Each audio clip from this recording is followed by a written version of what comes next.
সন্ধ্যার চায়ের সাথে এরকম ধরনের একটা মুচমুচে পকোড়া হলে তো জমে যাবে। এই দেখো বন্ধুরা, এরকম মুচমুচে হয়েছে পকোড়াটা। তোমরাও একবার এরকমভাবে বানিয়ে দেখো নিরামিষ দিনেও এরকম পকোড়া বানালে যে এতটা টেস্টি হয়। তো দেখে নাও রেসিপিটা। তো নমস্কার বন্ধুরা, সবাই কেমন আছো? আশা করছি সবাই ভালো আছো। তো আজকে বানাবো মুচমুচে পকোড়া, আলুর পকোড়া।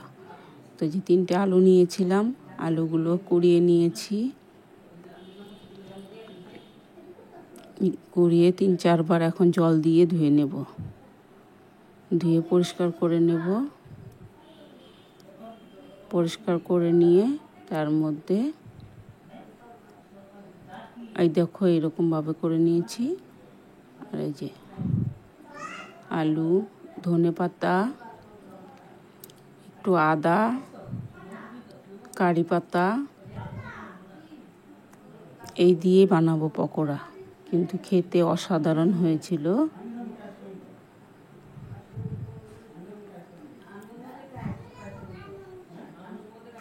তো সবগুলো একসঙ্গে একটা বাটিতে নিয়ে নিব।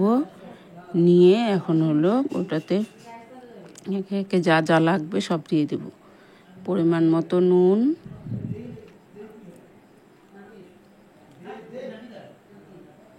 ময়দা দিয়ে দিলাম 2-3 চামচ, লঙ্কার গুঁড়ো,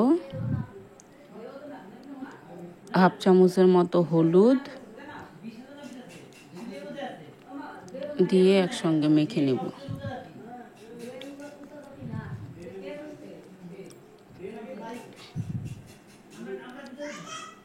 জল ছাড়াই মেখে নেব। যদি লাগে তাহলে একটু জল দেব। আগে মেখে নিয়ে তো সব উপকরণ দিয়ে একসঙ্গে মেখে নিয়ে তারপরে এখন 5 মিনিটের মতো একটু ঢেকে রাখবো। তো ঢেকে রেখে দিলাম। তো এই যে 5 মিনিট পর এখন এটা কড়াইটা বসিয়ে দিয়েছি গ্যাসে। এখন সাদা তেল দিয়ে দিব। তো আলুটা মেখে রেখেছিলাম, ওটার মধ্যে একটু গরম মশলা গুঁড়ো দিয়ে দিব। দিয়ে মেখে নিয়ে তারপরে এখন হলো ভেজে নেব। তো এই দেখো এরকম আমি একদম ছাড়া ভাবেই নেব, নিয়ে ভেজে নেব। ছোট ছোট করে ভেজে নেব।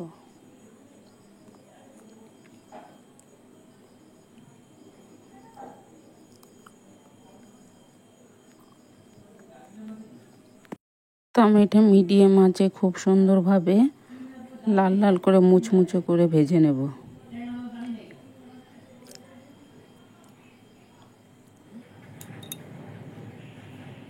তো আমি এই দেখো আস্তে আস্তে আঁচ দিয়ে ভেজে নিচ্ছি। এই দেখো বন্ধুরা, আমার এইগুলো ভাজা হয়ে গেছে। তো এখন এগুলো নামিয়ে নেব তেলটা ঝরিয়ে। তো আমি আরেকবার দিয়ে দিব এখন। তো আরেকবার দিয়ে দিচ্ছি।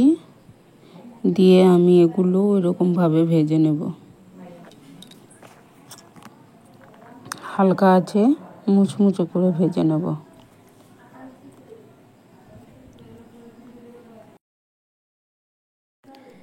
এই দেখো বন্ধুরা, আমি এরকম এগুলো লাল লাল করে ভেজে নিয়েছিলাম।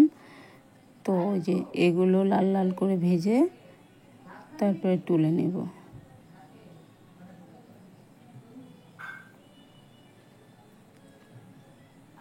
তো আমার এগুলো ভাজা হয়ে গেছে, এখন তুলে নেব। এই দেখো বন্ধুরা, এইরকম মুচমুচে হয়েছে। এই দেখো বন্ধুরা, এরকম মুচমুচে হয়েছে। তো আরও কিছুটা আছে, আমি ওটা পরে ভেজে নেব।